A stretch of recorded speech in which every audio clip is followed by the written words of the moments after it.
오늘은 돌아갈 본향이 있음을 아는 자라는 제목으로 귀한 하나님 말씀 전하겠습니다.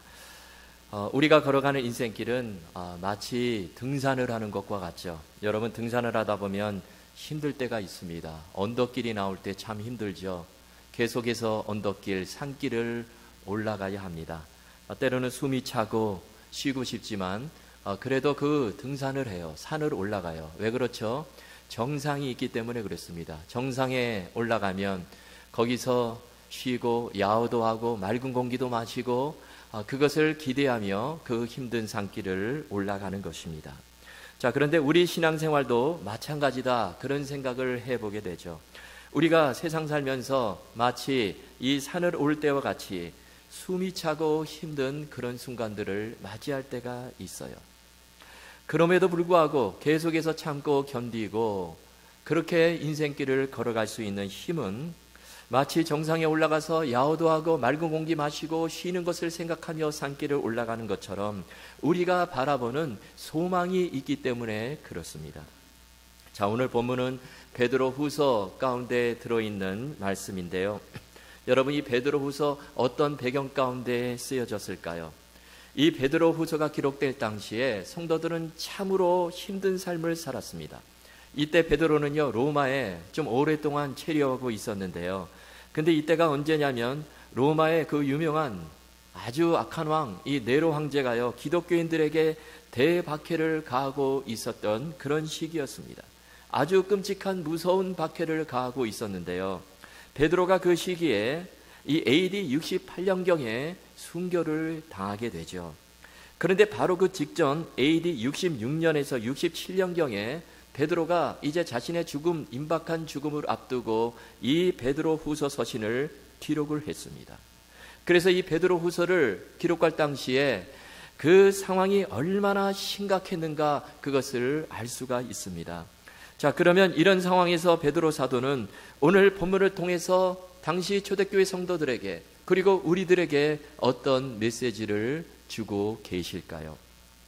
먼저 중요한 메시지는 우리 성도에게는 돌아갈 본향이 있다, 이것을 말씀하고 있습니다. 자, 13절 14절 우리 다 같이 함께 읽겠습니다. 시작. 내가 이 장막에 있을 동안에 너희를 일깨워 생각나게 함이 옳은 줄로 여기노니 이는 우리 주 예수 그리스도께서 내게 지시하신 것 같이 나도 나의 장막을 벗어날 것이 임박한 줄 알미라. 아멘. 여기 장막이란 말이 나오는데요, 이 장막은 육신의 장막을 말하죠. 그런데 베드로는요, 지금 이 서신을 쓰면서 내가 육신의 장막에서 벗어날 때가 임박한 줄 알고 있다, 그렇게 고백하는 거예요. 베드로는 자신에게 점점 다가오는 그 죽음을 직감을 했습니다. 그런데 그 앞에 보면 예수 그리스도께서 내게 지시한 것 같이, 이 말씀이 붙어 있죠. 여러분, 무슨 말씀일까요?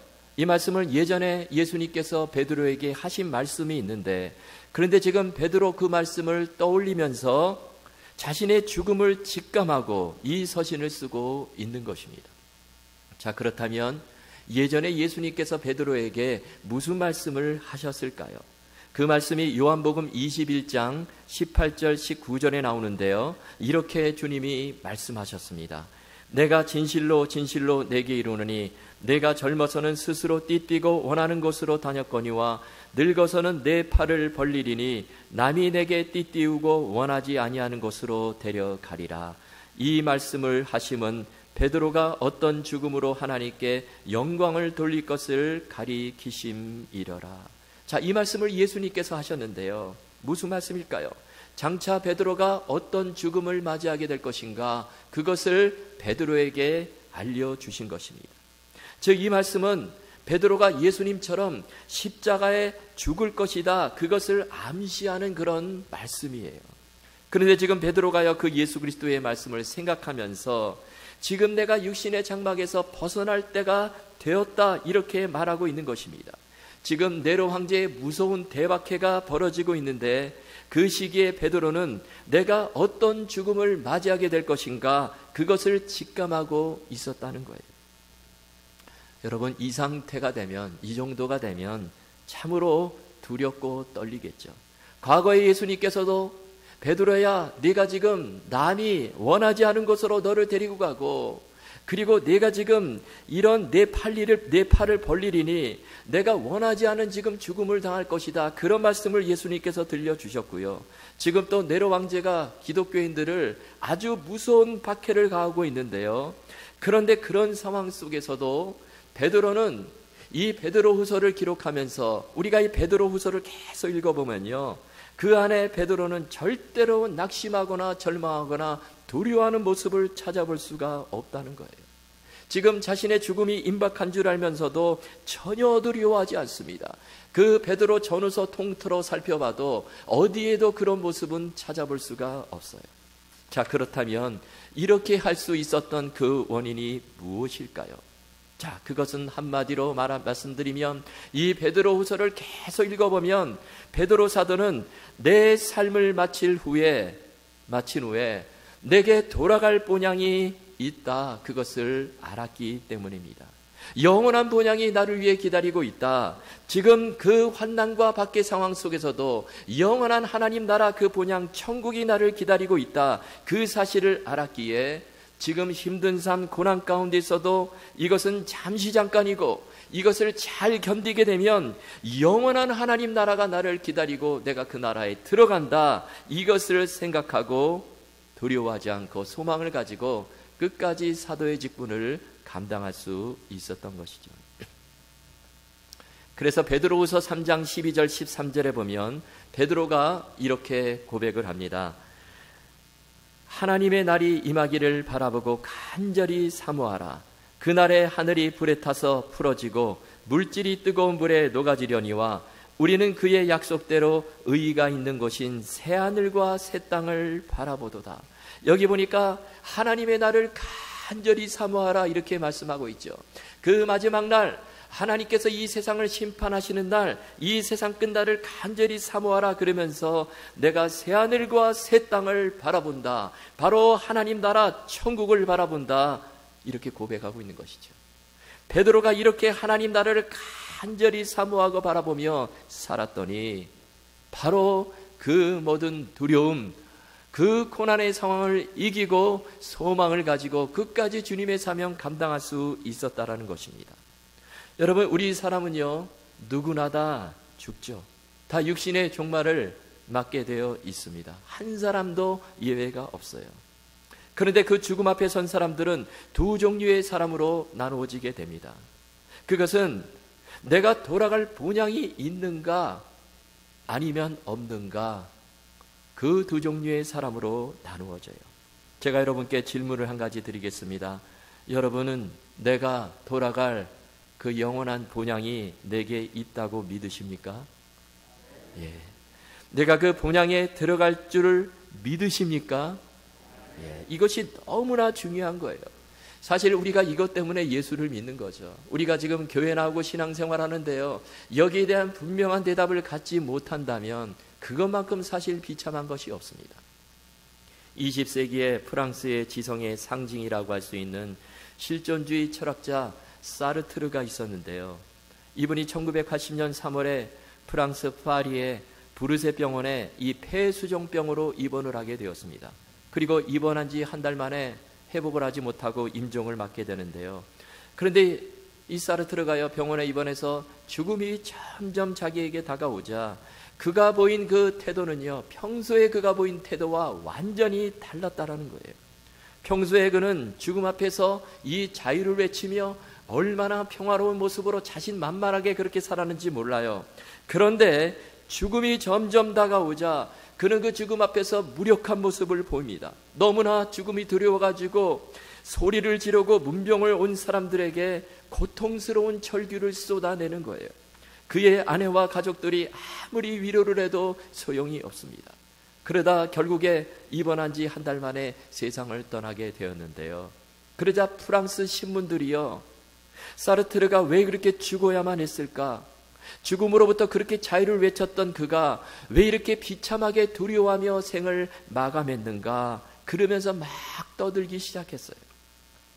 그때 어떤 사람이 신문에 이런 글을 기고를 했습니다. 이런 내용이에요. 사르트르의 말로가 그렇게 비참했던 이유는 그에게 돌아갈 고향이 없었기 때문이다. 여러분 정말 그래요. 내게 지금 돌아갈 본향이 없는 사람, 참으로 불쌍하고 세상을 떠날 때도 그 사람처럼 두렵고 허무한 인생이 없다라는 것입니다. 그런데 이것은 비단 죽음 앞에서만이 아니라 우리의 매일의 삶도 그렇죠. 여러분 생각해 보십시오. 하루 종일 밖에서 돌아다니다가 이제 해가 저물고 돌아가야 되는데 내가 돌아갈 곳이 없어요. 다른 아이들은 밖에서 놀다가 엄마가 얘야 저녁 먹어라 그러면서 다 부르면 집으로 돌아가는데, 그런데 돌아갈 집이 없다고 한번 생각해 보세요. 얼마나 외롭고 쓸쓸하겠습니까? 그런데 하물며 죽음 앞에서 그 죽음 위에 이후에 무엇이 있는지도 모르고 이 세상이 끝인 줄 알고 그렇게 살다가 내게 본향이 있는 줄도 모르고 그렇게 살다가 가는 인생, 참으로 불쌍하고 가장 비참할 수밖에 없다라는 것입니다. 여러분, 우리는 살면서 이 질문을 나 자신에게 물어야 하는 것입니다. 내게 돌아갈 본향이 있는가? 나는 그 돌아갈 본향, 나는 그 본향으로 돌아갈 줄 믿고 있는가? 이것이 너무나 중요한 질문이에요. 그리고 이것에 대해서 분명한 답을 갖고 있지 못하다면 다 소용이 없다라는 것입니다. 공든 탑을 아무리 쌓아도 결국에 와르르 다 무너지는 것과 같다는 것이죠. 여러분, 우리가 이 자연의 원리를 보면요, 참 신비하죠. 낮이 있으면 반드시 밤이 찾아옵니다. 계속 낮만 있는 게 아니죠. 반드시 해가 저물고 밤이 찾아와요. 그러면 하던 일을 멈추고 잠자리에 들어야 하는 것입니다. 창세기에 보면 하나님께서 낮과 밤을 창조하셨어요. 창세기 1장 16절에 보면 이렇게 말씀하시죠. 우리 함께 읽겠습니다. 시작. 하나님이 두 광명체를 만드사 큰 광명체로 낮을 주관하게 하시고 작은 광명체로 밤을 주관하게 하시며 또 별들을 만드시고. 자, 이 장면은 하나님께서 지금 광명체, 두 광명체를 만들면서 지금 낮과 밤을 만드셨다, 그것을 말씀하는데요. 그런데 우리가 생각할 때 우리가 잠도 안 자고요. 하나님께서 해가 쨍쨍 비치는 그런 낮만 만드셨으면 좋을 텐데 그런 생각을 하게 되죠. 그러면 일도 더 많이 할 수 있고 재밌는 것도 더 많이 할 수 있고 얼마나 좋을까, 그럴 수 있어요. 그런데 하나님께서는 낮과 밤을 창조하시고 반드시 밤에는 모든 일을 멈추고 잠자리에 들게 하셨어요. 하나님께서는 낮과 밤이 끊임없이 교차하게 그렇게 하셨습니다. 왜 그렇게 하셨을까? 제가 가만히 생각해 보니까 여러 가지 이유가 있겠지만 밤에 쉬는 거 그것도 있지만, 그러나 우리가 하던 일을 멈추는 날이 반드시 온다. 그것을 날마다 깨닫고 살게 하기 위해서 하나님께서 낮과 밤을 만들지 않으셨나, 그런 생각을 하게 됩니다. 시인 김영형 씨가요, 행복합니다라는 제목의 시를 썼습니다. 그 시의 내용이 이렇습니다. 행복합니다. 마지막 돌아갈 곳이 어딘지 분명히 알고 있는 사람. 행복합니다. 돌아갈 곳이 어딘지 알아 그 길을 닦으며 사는 사람. 행복합니다. 먼 여정에도 가지고 갈 것이라고는 남에게 베푼 것뿐인 사람. 이런 시예요. 여러분 정말 그래요. 내가 돌아갈 곳, 본향이 있음을 아는 사람은 참으로 행복한 사람이에요. 이 사람은 참으로 행복이 보장된 사람입니다. 죽는 순간에만 행복한 것이 아니라 이 세상 살면서도 행복할 수 있어요. 여러분, 예수 믿고 내가 돌아갈 본향이 있다, 이것을 분명히 아는 사람은요, 어디에 살아도 사실 상관이 없어요. 내가 20평 아파트에 살아도 아니면 100평 아파트에 살아도요, 그것이 내 행복을 좌우하지는 않습니다.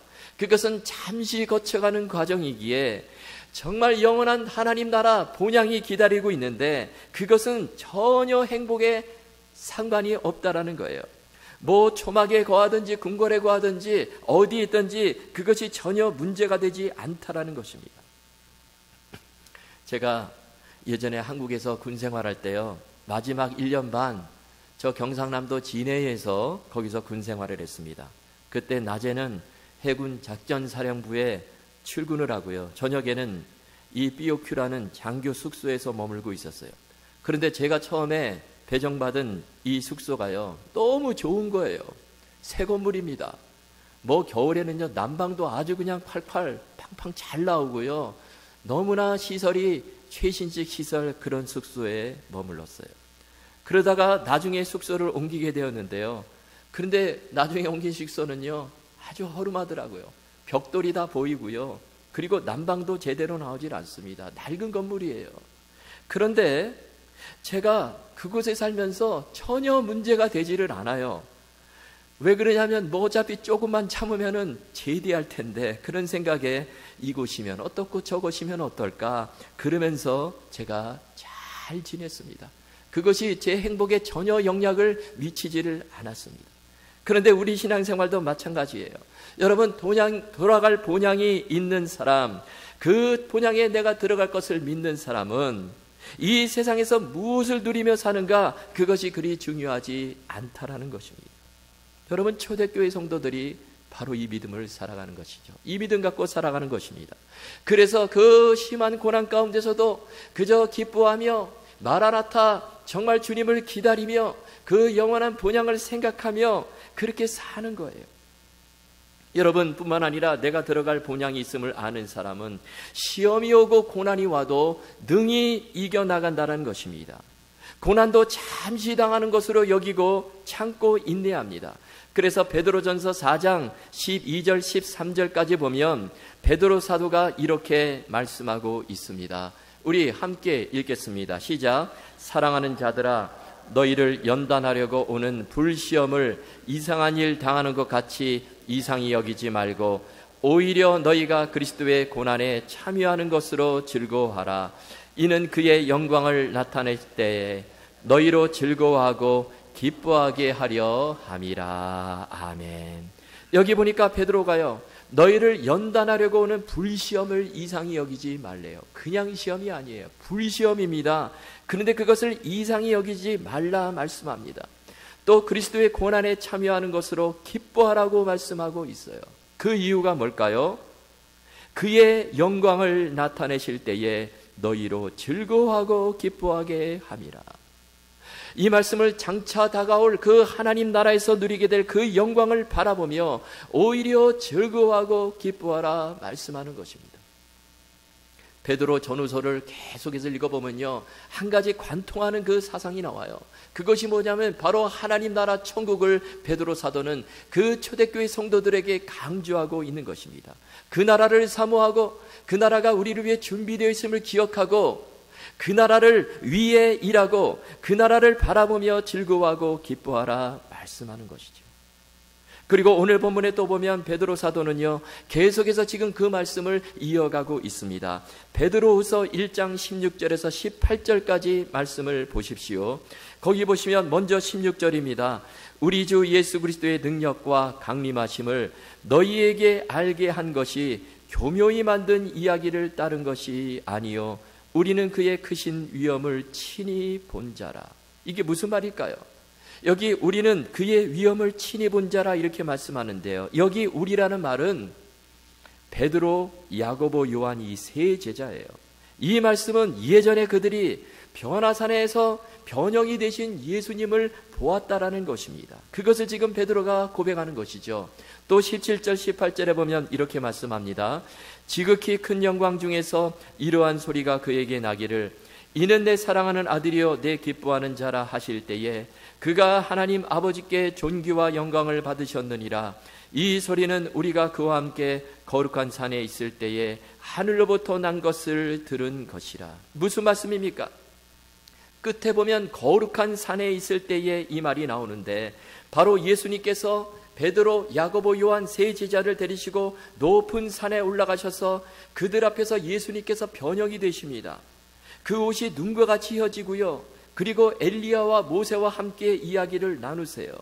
지금 이 변화산에서 장면을 베드로가 지금 기억하고 말씀하는 것입니다. 베드로 그때의 그 감격, 그것이요 지금까지 너무나 생생한 거예요. 그래서 주님, 내가 여기서 초막셋을 짓고 주님과 함께 살겠습니다. 예전에 그렇게 말할 정도로 너무나 강렬한 체험이었죠. 한마디로 말하면 베드로는 예전에 하나님 나라가 권능으로 임하는 것을 두 눈으로 직접 본 것입니다. 자, 그런데 지금 베드로는 왜 그 이야기를 지금 이 어려운 시기 박해 가운데 살아가고 있는 성도들에게 하고 있습니까? 그것은 바로 주님과 함께 사는 것이 얼마나 행복하고 즐거운 일인가, 하나님 나라 천국에서의 삶이 얼마나 좋은 것인가, 이 세상의 상과는 전혀 비교도 할 수 없고 참으로 좋은 삶인데 그것을 깨닫고 그 나라를 소망하며 그 나라를 바라보고 모든 어려움 이기라고 지금 이 변화산에서의 그 경험을 베드로가 말씀하고 있다라는 것입니다. 여러분, 하나님 나라를 사모하며 사는 사람, 내게 돌아갈 번향이 있음을 알고 사는 사람은 참으로 행복한 사람이에요. 자, 그런데 제가 정말 중요한 진짜 이야기를 하나 하겠습니다. 이야기가 참으로 중요한데요. 그것이 무엇입니까? 그러면 그 하나님 나라 천국에 어떻게 들어갈 수 있는가 하는 것입니다. 뿐만 아니라 그 나라를 내 삶 속에서 어떻게 누리며 살 수 있는가라는 거예요. 미국에서 차세대 목회자로 주목받고 있는 이 라이프 교회에서 목회하시는 크레이그 그로쉘 목사님이 있는데요. 이분이 그 예전에 설교 가운데서 천국에 대해 사람들이 갖는 이 몇 가지 오해들에 대해서 이야기한 적이 있었습니다. 그 중에 첫 번째 오해가 뭐냐면요, 보통 사람들은 천국에 가도 지루할 것이다, 그렇게 생각을 한다는 거예요. 뭐 천국에 가면 뭐 예수님이 말씀하셨죠. 시집도 안 가고 장가도 안 가고 천사와 같고, 그리고 이 세상에서 누리는 사람들이 생각할 때 쾌락, 즐거움도 없고, 또 거기는 예배를 드리는 곳이다, 예배가 계속해서 있다 그러는데 이렇게 살다 보니 얼마나 참 지루할까, 그런 생각을 한다는 거예요. 그래서 아유, 여기가 천국인데 그렇게 생각하는 사람들이 있다라는 것입니다. 그런데 여러분, 천국은 그런 곳이 아니에요. 여러분, 천국은요, 우리가 지금 입은 이 육신의 몸을 갖고 들어가는 곳이 아니에요. 지금 우리가 이 육신의 몸을 입고 생각해서 그렇게 뭐 지루하다, 그렇게 생각할지 모르지만 여러분, 천국은요, 신령한 몸, 부활의 몸을 가지고 들어가는 곳이 천국이에요. 그런데 그 몸은 천국에 들어가서 살기에 정말 적합한 곳입니다. 제가 예전에 어느 권사님과 이런 이야기를 나눈 적이 있습니다. 권사님이 여자분이신데 이 남자가 되고 싶으세요? 물으니까 절대로 남자 안 되고 싶다고 그렇게 말씀하시더라고요. 그래서 저도 남자인데 저도 여자 되기 싫습니다, 그렇게 말씀드렸어요. 여러분, 여기에 이게 좀 우스갯소리로 들릴지 모르지만요, 여기에 놀라운 비밀이 있어요. 여자는 남자가 되는 거 전혀 생각지도 않아요. 남자도 마찬가지예요. 남자를 태어났으면 남자로서 만족하게 살지, 남자가 내가 다시 여자가 되어야 되겠다, 그렇게 생각하는 사람은 거의 없습니다. 그런데 보면 간혹가다 그런 사람들이 있죠. 여자가 남자가 되고 싶어가지고 성전환 수술을 해가지고 남자가 되고, 남자도 마찬가지로 여자가 되고 싶어서 성전환 수술을 해서 여자가 되는 사람들이 가끔가다 있어요. 그런데 이것은 완전히 비정상입니다. 여러분, 정상적인 사람은 여자로 태어나면 여자로 만족하고 남자도 남자로 태어나면 남자로 만족하고 살아요. 그런데 마찬가지로 여러분, 천국에 들어가는 몸은 지금 이 몸을 가지고 들어가는 것이 아니라는 거예요. 부활의 몸, 신령한 몸을 입고 천국에 들어가는데 완전히 다른 곳입니다. 이 몸을 천국에 입고 들어가게 되면 천국이 지루할 것이다, 이런 생각을 조금도 하지 않는다는 거예요. 여러분, 천국에 들어가게 되면, 신령한 몸을 입고 부활의 몸을 입고 천국에 들어가게 되면 천국이 정말 좋은 곳이에요. 죽음도 없고 정말 기쁘고 즐겁고 찬송이 넘치는 곳, 그곳 생활에 만족하며 100% 만족하며 살 수 있는 그런 곳이 바로 천국이에요. 그러므로 천국은 지루할 것이다, 여러분, 이런 생각 오해라는 것입니다. 또 한 가지 천국에 대해서 갖는 오해가 뭐냐면, 그래도 천국은 이 세상에서 선하게 사람들이 천국에 들어갈 것이다, 이렇게 생각하는 거예요.